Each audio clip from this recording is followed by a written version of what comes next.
नमस्कार, आईमा मीडिया में आपका स्वागत है। प्रधानमंत्री नरेंद्र मोदी ने शनिवार को जम्मू कश्मीर में विधानसभा चुनाव में भाग ले रहे अपने पार्टी उम्मीदवारों पर प्रचार करते हुए आरोप लगाया कि वंशवादी पार्टियों ने सुंदर क्षेत्र को बर्बाद कर दिया। जबकि दूसरी बात ये रही कि अब केंद्र शासित प्रदेश में आतंकवाद अपनी अंतिम सांसें गिन रहा है।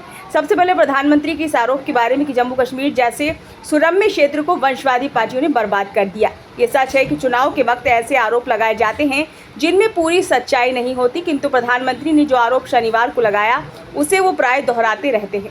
राज्य में नेशनल कॉन्फ्रेंस, पीडीपी और कभी कभी बीच में अल्पकाल के लिए कांग्रेस की भी सरकारें रही हैं, किंतु वे कभी भी अपना कार्यकाल पूरा नहीं कर पाई हैं।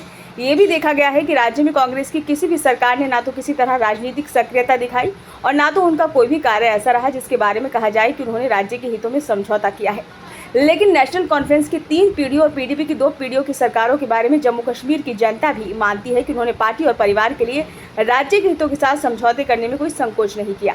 इन दोनों पार्टियों ने अलगाववादी नेताओं से मिलकर चुनाव में अपनी पार्टी के प्रत्याशियों को जिताने के लिए आतंकियों से छूट पाने के लिए उन्हें लाभ पहुंचाया है। इन दोनों पार्टियों ने ऑल इंडिया हुर्रियत से समझौता करके उनकी शर्तों को माना, जिसकी वजह से राज्य में सामाजिक माहौल में सांप्रदायिक जहर खुल गया और उसका परिणाम सभी के सामने है। दशकों से सांप्रदायिक सौहार्द को तार-तार करने वाले आतंकी गिरोहों के मददगार और अलगाववादी इन दोनों पार्टियों की भी मदद करते रहे हैं। इन दोनों पार्टियों ने राज्य में वही किया जो इनकी पार्टी और परिवार के हित में था।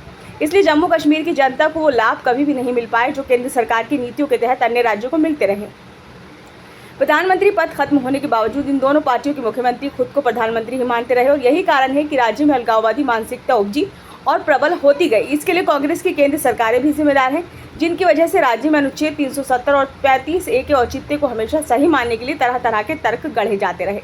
इन्हीं 2 अनुच्छेदों को हथियार बनाकर नेशनल कॉन्फ्रेंस और पीडीपी केंद्र सरकारों को इस बात का डर दिखाते रहे कि भारत जम्मू कश्मीर से हाथ धो बैठेगा, यानी पूरे देश को ब्लैकमेल करते रहे। मजे की बात तो यह है कि हमारी केंद्र सरकारें भी ब्लैकमेल होती रही और देश की जनता को ये समझाने की कोशिश करती रही कि यदि अनुच्छेद 370 और 35 से समाप्त करने की कोशिश हुई तो दुनिया के सभी 54 मुस्लिम देश नाराज हो जाएंगे।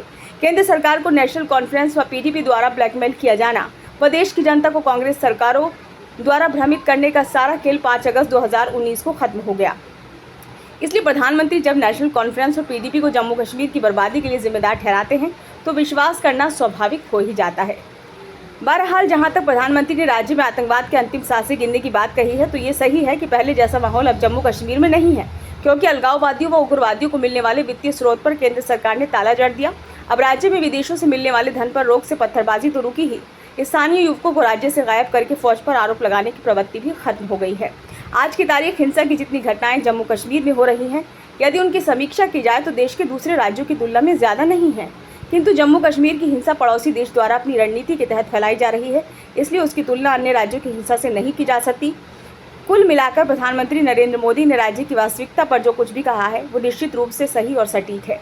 ये वीडियो आपको कैसा लगा? अगर अच्छा लगा हो तो लाइक करें, कमेंट बॉक्स में सुझाव दें। यदि आपने इस चैनल को अभी तक सब्सक्राइब नहीं किया है तो कृपया से सब्सक्राइब कर दीजिए।